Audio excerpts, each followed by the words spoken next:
Hai guys, aku Juliana. Umurku baru 18 tahun, tapi mungkin aku nggak bisa tumbuh dewasa kalau aku nggak koma karena ayahku. Orang tuaku itu jadul banget. Mereka ke gereja setiap hari Minggu dan bilang kalau nyebut nama Tuhan untuk yang nggak baik itu nggak boleh. Apalagi ngomong kasar.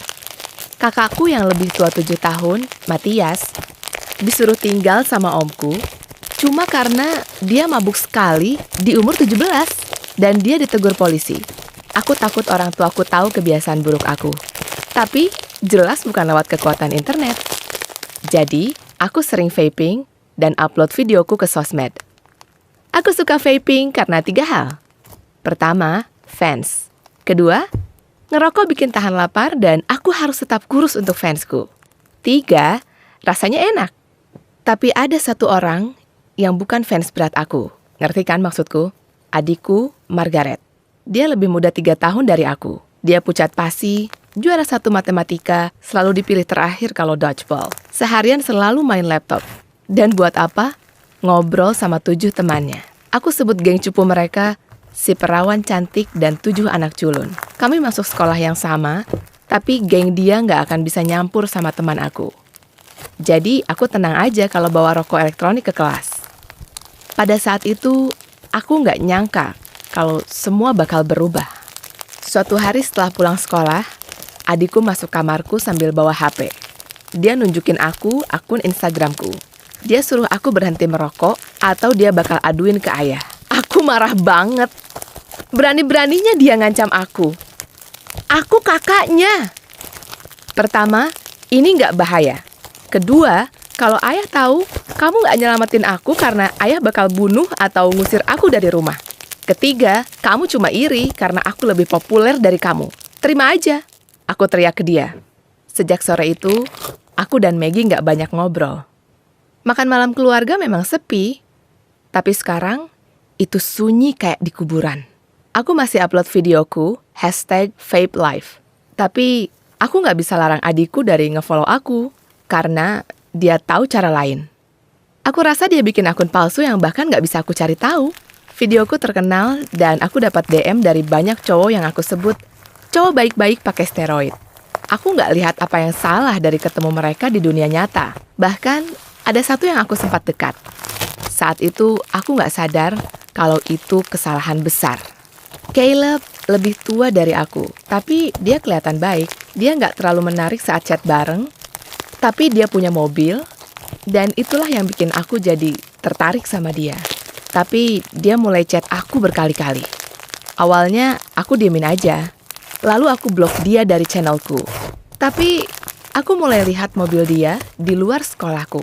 Bahkan beberapa kali ada di dekat rumahku. Aku merasa takut, tapi aku nggak bisa bilang apa-apa ke siapapun. Pasti ada banyak pertanyaan. Jadi, aku bikin video untuk bilang kalau aku akan liburan dan istirahat dari sosmed. Setelah post itu, adikku tanya apakah semua baik-baik aja. Tapi aku nggak jawab. Aku harap aku bisa ngomong ke seseorang, tapi aku takut. Takut sama keluargaku sendiri. Apa yang terjadi selanjutnya, itu lebih parah dari yang aku bayangkan. Sebulan kemudian, aku sering sesak nafas. Aku mual, dan kadang sampai muntah. Aku takut sesuatu. Jangan-jangan aku hamil. Gimana kalau karena Caleb? Aku terus bikin alasan untuk nggak ikut makan malam sama keluargaku. Beberapa hari kemudian, aku demam. Aku merasa ginjalku sakit banget. Aku langsung ke rumah sakit. Aku kesulitan bernafas. Suster pikir oksigen saja bisa membantu. Tapi kondisiku makin parah. Aku lihat ibu, ayah, dan adikku menatapku dengan ketakutan. Tapi saat itu pun, aku tetap takut sama ayahku. Tapi aku lebih takut mati. Jadi aku bilang ayah kalau aku vaping selama 3 tahun terakhir. Dia nggak kedip. Dia cuma suruh aku tenang dan pertahankan kekuatanku. Hasil X-ray paru-paruku keluar dan dokter pada shock. Mereka nggak pernah lihat paru-paru yang sangat rusak. Waktuku nggak banyak. Untuk melawan demam, dokter menyarankan opsi yang riskan. Dan ayahku dihadapkan dengan pilihan berat untuk membuat aku koma secara medis. Aku tahu itu pilihan yang berat, bahkan untuk dia. Selagi para dokter berjuang untuk hidupku, Maggie gak buang-buang waktu. Dia bikin halaman crowdfunding untuk bantu orang tuaku bayar tagihan perawatanku. Teman-teman culun dia bantu kirim pesan ke stasiun berita lokal untuk menyebarkan infonya. Aku didiagnosis menderita pneumonia eosinofilik akut. Sampai hari ini, aku nggak tahu itu apa. Tapi, untuk melawan inflamasi, aku harus disuntik steroid. Aku koma selama 4 hari. Kondisi aku membaik dan aku dibangunkan lagi. Aku masih kesulitan bernafas di malam hari, jadi aku harus pakai masker oksigen. Ternyata lemak mulai menumpuk di paru-paruku karena gliserin di dalam asap. Aku berusaha tetap kurus, tapi aku malah punya lemak di paru-paru. Setiap hari, dokter harus melakukan prosedur yang sakit banget untuk membersihkan paru-paruku dari semua cairan itu. Di tengah itu, aku tanya ayahku, "Apa aku bisa pulang ke rumah habis ini?" "Kenapa kamu tanya gitu?" jawabnya. "Karena aku tahu apa yang ayah lakukan ke Matias." Matanya mulai berair. Dia bilang, "Ini waktunya kamu tahu." Matias menguntit tetangga perempuan dan memaksakan diri ke wanita itu. "Walaupun dia anakku, ayah nggak mau kalian tinggal di bawah satu atap dengan orang seperti itu.